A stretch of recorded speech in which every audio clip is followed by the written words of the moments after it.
大家好，歡迎收看關你咩事，我係關你事。2026香港小姐第2輪面試，最惹人矚目嘅，絕對係擁有200萬粉絲嘅深圳網紅溫思婷。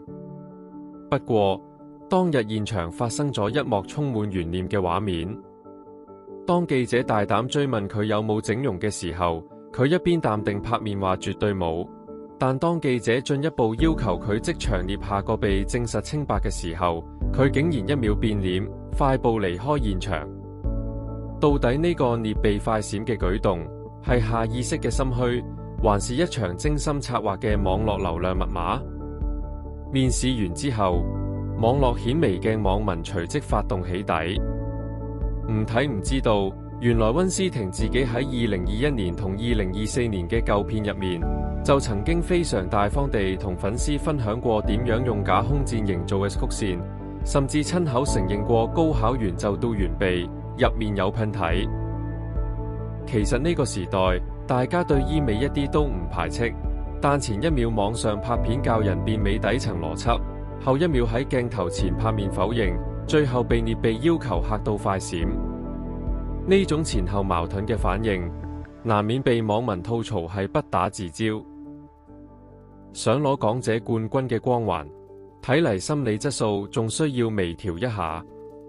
不過歷史總是驚人地相似，溫思婷呢個舉動不禁令人聯想起30幾年前1987年港姐選美嘅最大遺憾。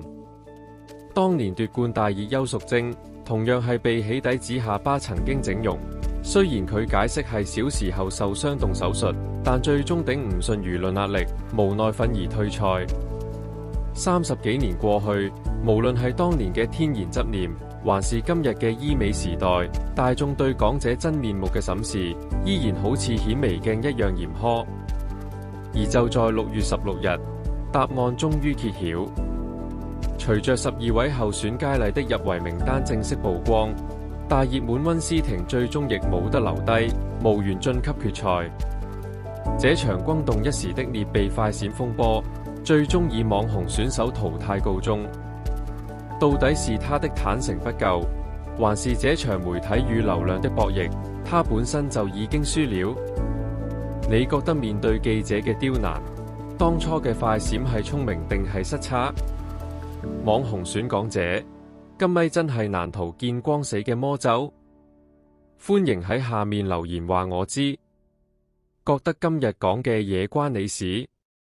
咁就記得訂閱我哋頻道，關你咩事？我哋下期再見。